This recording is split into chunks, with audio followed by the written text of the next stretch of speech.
This is Lou's Golf and Fish Club. All right, we are back with part two. We're now going to get into the Shenandoah Showdown, which was postponed from August to September-ish, mid-September. Yeah. And a little Smalley action. How'd you feel? Martha's favorite day. Yeah, we don't have to talk about all that. But Martha was not happy with his performance or the quality of the fish that were being caught. We had a 1 pound minimum, 3 fish limit. Yeah. So we, usually it's better than it was. It wasn't as good as I was expecting, especially for the time of year being like, early fall-ish. I don't know. Sometimes it's weird in early fall. But anyway, we caught some decent fish. Me and you ended up, I squeaked out a victory. us pro fishermen, Yeah. Teaching them how to do it, Sorry, Martha. You just gotta learn how to catch them when it's tough, man. Not everything is exactly like your home course, Yeah, so we launched out. I didn't get a bite for probably the first hour. Yeah. And I saw this rock, and then it was like a little pool, like a little eddy. I was like, you know what? I haven't caught anything yet. I'm gonna stop here. So I parked the kayak right there on that rock, and there's like a little pool like right here, like 2 rocks, like a big rock, and then like the rapids. And I was like, all right, I'm just gonna cast right here. So that's when I caught. I think it was a 2.5. It was almost 2. Almost 2 pound. Which ended up being the biggest fish. Hey. Yeah, let's go. But see, Martha and I pre-fished it a month or so before. Yeah. And I've fished it before, so I know now that like the good area pretty much starts there. Like that spot's like the first good spot. And from there down is like the juice, Yeah.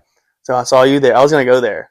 And luckily I'd caught actually a couple of decent ones before that spot. I had stopped and gotten off on the bank and was like, I picked out this hole which I had caught some out of with Martha a month before. So I caught I think my first fish was a 1.7 or something like that. Yeah. It was my biggest fish of the day. It was like 1.7, and then the other one was like 1.6, 1.5 or something like that. And it might have been 1.8 and 1.7. That was pretty good fish, almost 2. Yeah. And caught those 2, and then saw you at that rock. I was like, all right, I'll let Aaron have that one. I saw you fiddling around with your stuff. Like, oh, there's something in the water here. Yeah. Yep. I caught that on a like Ned rig worm on a what's that? I think it's like a 16th ounce like EWG jig head. Yep. Martha got me stuck on those. Got me about 100 pack of those off Amazon for about $10. Yep. I'm hooked on those now too. Like they definitely work. And it's just, I mean, they're like just light enough to where you can like get them stuck in the rocks and just like kind of trickle them out, and they just fall perfectly back down. So, that was the first fish, and then I was dead set on this is where all the fish in the entire river were. So I stayed there for like probably an hour and a half, because that was like the first fish I had caught in like 2 hours. And Jackson comes like rolling past me, and I'm like, all right, see you, man. Like, good luck, And I just stayed there, did not leave, and I was like, all right, I've caught 1 fish here in 2 hours. I gotta go. Yeah, 1 almost 2 pounder. Yeah. There's more fish to be caught. So then, the thing I learned is when you see other people catching fish, you stop, you take over their spot, and you start fishing with them. And then you start catching more fish. That's how it works. Yeah. How's it where going you over were? here? Huh? That's where you were. Oh, yeah, that stretch? Yeah, it's like, well, it should be a slow stretch, but when the wind's blowing freaking... Yeah, the wind was It was bad. like blowing 20 miles an hour. And when Wind you're on was a freaking tough. kayak, you're like, all right, go back. A rented kayak with no anchor, nothing. You're getting blown so around. frustrating. So hard. So, yeah. That was kind of my strategy, which is like... there was not any huge fish caught, but I still had a strategy and I won. So I was kind of like... it worked.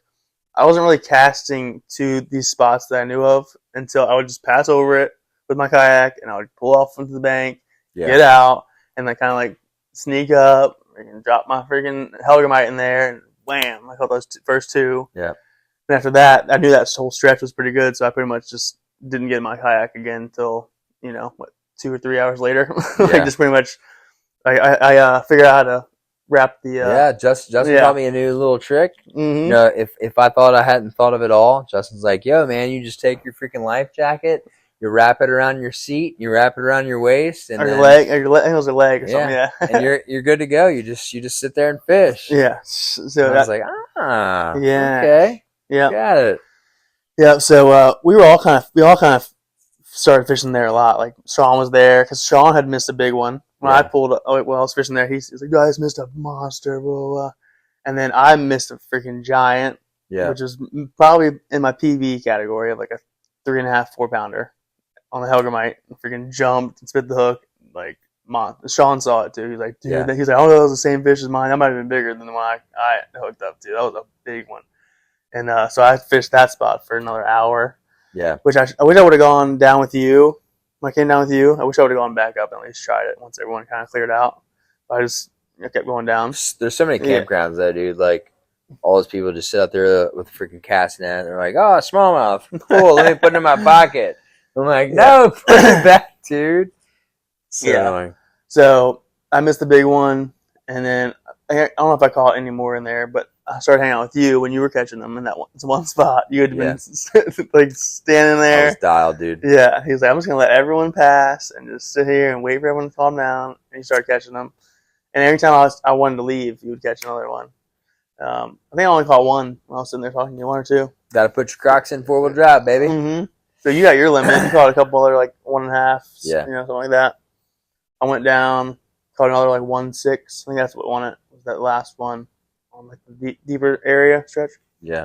I was with Sean, and like I saw a spot. I was like, "There's fish there." I literally said it out loud, like, "Dude, we gotta catch that." But yeah, and Sean this was his first smallmouth experience. He'd never caught a smallmouth before this tournament, so he weighed one fish, which was. I guided him into the water safely. So yeah, we got a first timer here. Let me just get you out of here. Yeah, so he did bring his own kayak.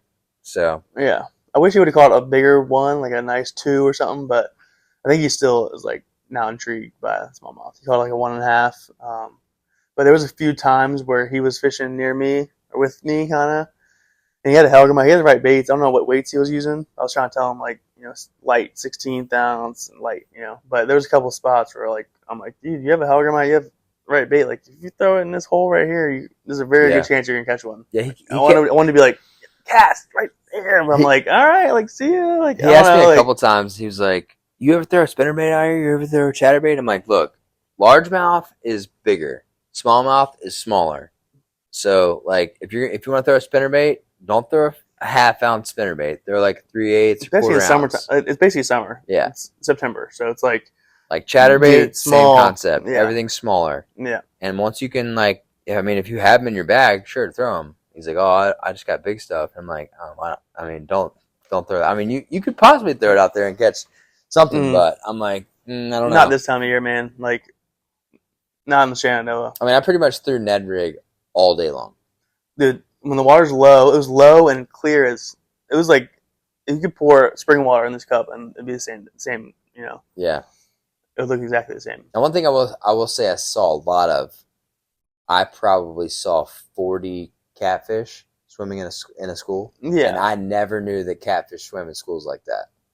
Mm-hmm. I'm like sitting there and polarized glasses on, like looking down, like, oh my god, what have we got here? Yeah, I thought they were like balls fish, and then I saw like the whiskers coming out, like big, like 7, 8 pounder comes swimming by, and I'm like, bro, that's a lot of catfish. Yeah, well, you can see the big smallies too. Yeah, I saw a ton of big smallies. Yeah, but that's the thing. It's clear as gin clear. It's hot. Like it's hard to get the big ones to bite. You have to fish very specific spots, like shade or like a deep hole, and like be very sneaky. Like they can definitely see that kayak.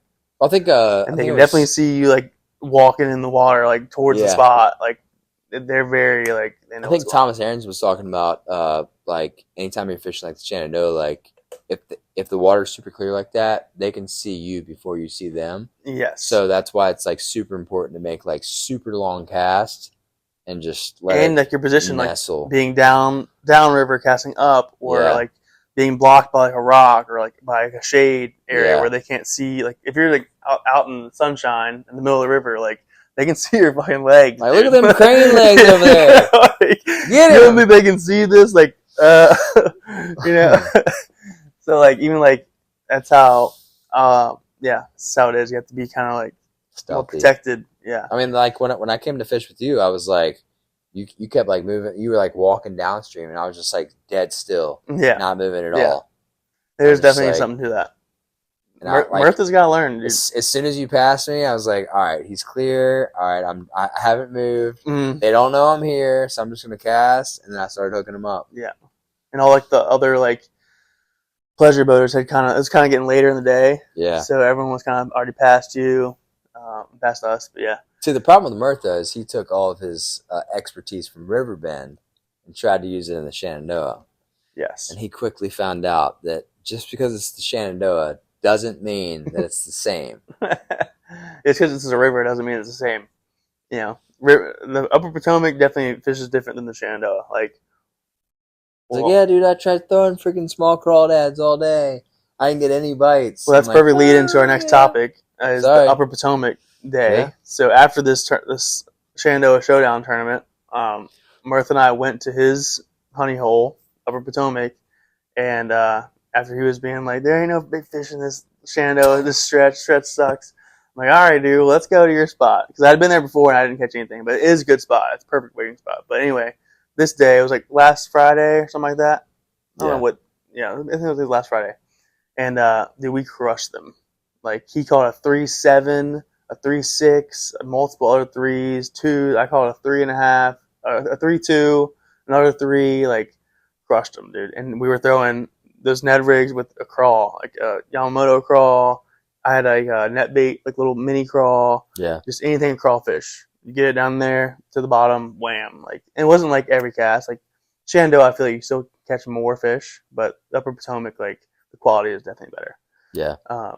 And that was the best smallmouth day I've ever had, other than like being on a guide trip. Like that was definitely impressive. Solid, I was yeah. like, woo! Like he's like, I told you, man. Like, and he has apologized for like the way he was being about the Shenandoah. That's how he gets. He gets just like. It's salty. It's Yeah, all right. yeah. We all Everyone have gets salty frustrated sides. with like, yeah. He wants you. I mean, you want to compete and like do well and catch some like decent fish. Losing sucks, you know. All been there. But yeah, we had a great day though on the Upper Potomac. Me and him, we crushed him. That was the best smallmouth day I've ever had. Like waiting, like not with the guide. That was awesome. And then. Yeah, definitely. It's football season now, boys. This is fall, which is now. I mean, largemouth feed up too, like the fall feed, but the Shenandoah, like the smallmouth, definitely really get going. I'm trying to go back out to Shepherdstown in the tracker. Mm-hmm. Last time wasn't bad. I mean, I didn't know that the freaking Maryland side was deeper than the West Virginia side until that guy told me. But yeah, he's like, "Yeah, man, you stay on the Maryland side, you'll be all right. You stay on the West Virginia side, you might hit your prop a couple times." I'm like, well, that would be nice to know before I come out here. Mm-hmm. Like, luckily, I got a jack blade now, so I can at least lift it up. That's shoo. That's the thing with the rivers. Definitely a little more to it. Yeah, That's why I like the smallies though. Is the pursuit of smallmouth is definitely more to it than a largemouth. Largemouth, you go to your local lake, you're sitting there with your trolling motor and just sitting still, no worries. yeah. But to catch some smallmouth, like you got to work for it a little bit. You got to go find a creek. You got to find a little small boat. You got to wade out there and scrape up your shins and fall, or like go to a river and like potentially hit your prop on a rock and like the current's fucking rolling and like this is a little more like you gotta have your like ducks in a row a little bit. I mean, Shepherdstown was kind of fun to me because when we got out there, I there was like a local out there, and I was like, "Hey man, it's like what are you catching them on? I'm kind of like an out of towner, like I'm just trying to look for like some any advice I can get." And he's like, "We just passed about 45 ledges back there. You could have caught them all in there." I'm like, "All right, dude, I'm not trying to like get on your spots. I'm just asking. Like, I've never been here before. Like, I just want a little info. I'm not asking what bait you're throwing, what color. I'm just like looking for like what are they on? Are they on like drop offs? They on ledges? Like structure? Like what? Right. And I hate people like that. I'm like, dude, It's so annoying. my bad. I'm fishing in your spot. Yeah. I know there's like a bunch of 10-pound smallies in here. Sorry, I don't know how to dude. fish. Fish for smallies on ledges in December. Jesus In Christ. December, ledge fishing for smallies. Like, okay, like, all right, thanks. Yeah, I mean, I hate people like that. But that's what I was saying about Sean. Like, and fishing rivers in general. Like, there is technique to like where you're throwing your bait. Like, Yeah. with in a seam or eddy and all that stuff to it. Like Sean's, like he has you can have the right bait, but Yeah. like I think during like leading up to one of that tournament, I was messaging on Instagram with him and Mirtha, and I was telling Sean what type of baits to get. And Yeah. Mirtha was like, "Don't give him all the juice." I'm like, "Well, he still gotta know where to throw it. Right. He still gotta, like, Just because you have the right bait doesn't mean you know where to throw it. on a river, Yeah. a Shenandoah River, especially when it's this deep half the time and gin clear, like you gotta find like the certain little pocket that looks perfect, like has a right shit to it, you know."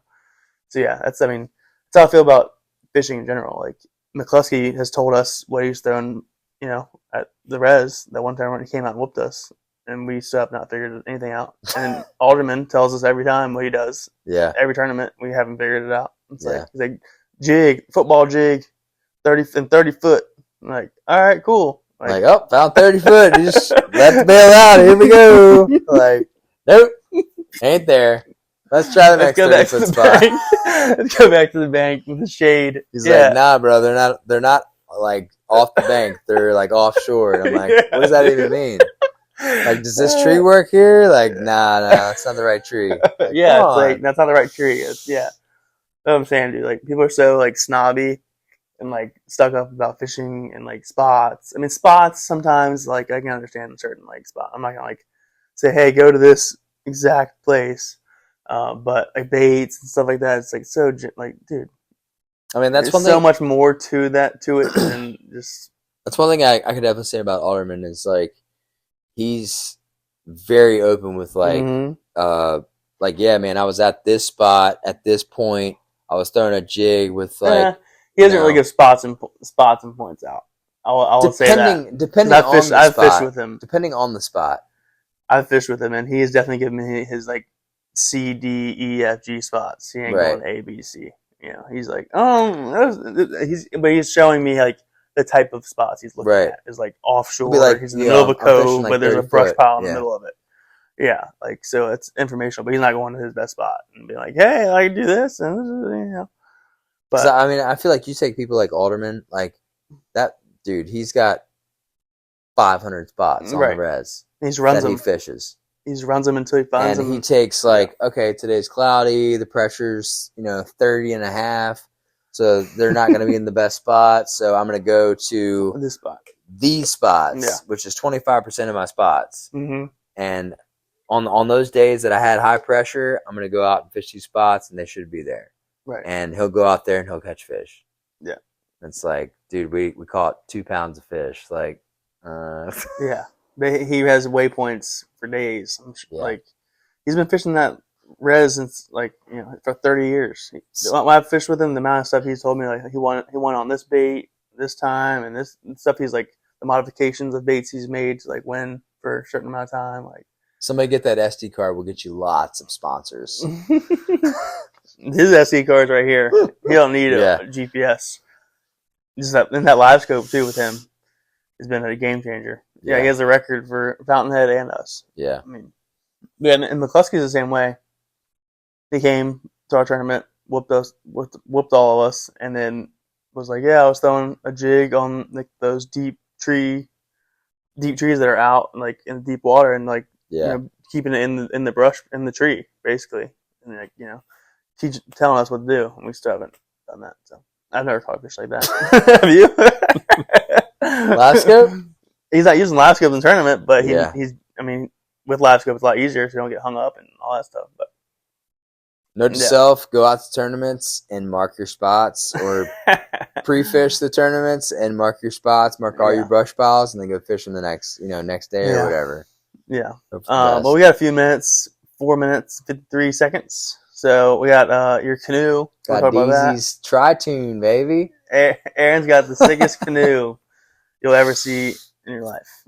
I mean, I think it's definitely sick. So, long story short, I sold I think it was my Helix 10. Yeah, I think it was my Helix 10. It was just regular down imaging, nothing special, no side scan, just regular G3. This guy bought it from me, and he was like, and I told him, like, kind of joking around, but kind of serious at the same time. I was like, hey man, I can help you, like, hook them up, and if you need help, I've had like tons of boats, like I know how to hook shit up, it's like second nature to me. And he's like, I mean, if you're serious, yeah, I'll definitely take you up on it. I was like, all right, cool. So I go over to his house, and I told him that I was working on making my canoe, my 16-foot canoe, more stable. And he's like, well, hey, come on over here in the backyard and let me show you what I got. And he's got this like Silverado LX or something like that, or XL, and it's got these two pontoons, and it's like a one-man pontoon boat, and it's freaking sick. And he's like, you think these will work? And I was like, I mean, the yeah. pontoons, right? Just like, yeah. And I was like, I mean, what do you want? And he's like, dude, you're helping me out with all this stuff. Like, I'll just give it to you. And I'm like, I mean, I guess, yeah, sure, I'll take it, So I tried pumping air into it, and the way the air works, I don't know, I already figured it out. But before, it's like a weird connection. Like if you put like your air tube down in there, it ended up breaking it. So I ended up having to go on Amazon, find the right freaking plug, replace the plug, and then built like a PVC pipe that goes down in there to fill air in it without breaking it again. And I'm like, Jesus Christ. I didn't know all that. Wow. So I'm like, all right, so we got this figured out. We got, the pontoons fixed. We're good. They hold air. So got it filled up. And then Justin and I decided to go out to... the way you mounted it is awesome, though. Like the canoe, and you have like the two metal bars. Oh, yeah. Boom. Attached to like the canoe. Yeah. The sides. And then like the pontoons are right on the... So pretty much... Dude, it's sick. Pretty much like the so metal, stable. The metal bars, I deliver every day, for Old Dominion. I went into a dumpster and found an old rack. And I was like, well, shoot, I could make an old bench out of this. And then you got me a bench for helping you out, like a rolling bench. And I was like, well, shoot, I don't need a bench anymore. So I'm good on that. So I was like, I got these long bars that are probably about yay high from the ground, like, I don't know, 60 inches. So I was like, well, let me cut this in half, and then I'll put it on the pontoon or on the canoe, and I'll use these nut rivets to, put it down on the canoe. And then I'll put the pontoons on the side, and we'll be good to go. I did not know. I thought the whole bracket and everything, I thought that all came with the pontoons. I built that. He gave you just the pontoons? Just the pontoons. Oh my goodness. Dude, that's insane. So I took the nutserts, put it in the canoe, lined up everything perfectly, and then put that piece of metal or the aluminum down on the canoe, then built the pontoons on the outside. So I did that 2 times on both sides. Wow. And then it came with like these like little like safety clips. I just put those on there. Easy disconnect. So if I go out to Riverbend or Goonie Creek or wherever, I can just disconnect them, put them in the back of the truck, and I'm done. It's easy. Yeah. And that's crazy. It's 16 foot too, which is, that's why it's so stable. Like you were saying, we took it out to your local honey hole pond behind like a bunch of like data centers. 98% hydrilla and 2% lily pads. We fished a data center pond. But yeah, we took it out there, and I was like, you know what? I'm gonna try to stand up on this canoe real quick and just see like how stable it is. And I stood up, and it was like I didn't feel me standing up. It was super stable. And then Justin stood up, and I was like, we got 2 people standing on a canoe right now, and we're like going like this, and it's not even moving. I'm like, bro, this is sick. You could do cartwheels on that perfect thing. Jumping jacks, and it would never tip. I don't know. You have to go through some big rapids, some crazy stuff to flip that thing. To like actually flip it. I mean, you could like lose your balance maybe because just like you're on the water. But so now we call it the good old fashioned tri-tune. So we got the canoe in the middle and the 2 pontoons on the outside. So I mean, it's pretty The much Tri-Tune. Tri-Tune. You should patent it. DZ's Tri-Tune. Dude, Lose Golf and Fish Club, the Tri-Tune. Start making them like mass producing these like Like, what in the world? pontoon canoes. Yeah. So initially, my biggest idea was to take. I don't know. I used to go scrapping back in the day, looking for scrap metal just for extra side cash, whatever. So I went over to Northern Virginia Supply in Manassas, and I found these like 50-gallon barrels, but they're plastic. Mm-hmm. I was like, okay, well, I can use that. I mean, they're only that big. The pontoons I have now are like 6-7 foot long. Yeah. So they're like, perfectly in the middle of this canoe. Yeah. So I was like, I don't know if those are going to work or not. So I guess I'll just use these pontoons. Yeah, I think it's awesome. For Sick. sure. I'm excited to take that thing out. For sure. Check out the photos. Yeah, dude. Yeah, Stay out there. I'll have to upload them. Or you have to put them on Instagram. Photos. Now you're back on Instagram. Now I got to start sharing photos. 80's back on Instagram. Follow us on Instagram, YouTube, all the socials. We got the LGFC fall open tomorrow with my partner, 2-man scramble. We're going to probably win that one. Shooting for 10 under, I mean, whatever. No big deal. And we'll catch you in a couple months, I'm sure. Yeah. At some point. We'll see you when we see you. See ya. Yeah. All right. Take it easy. Peace.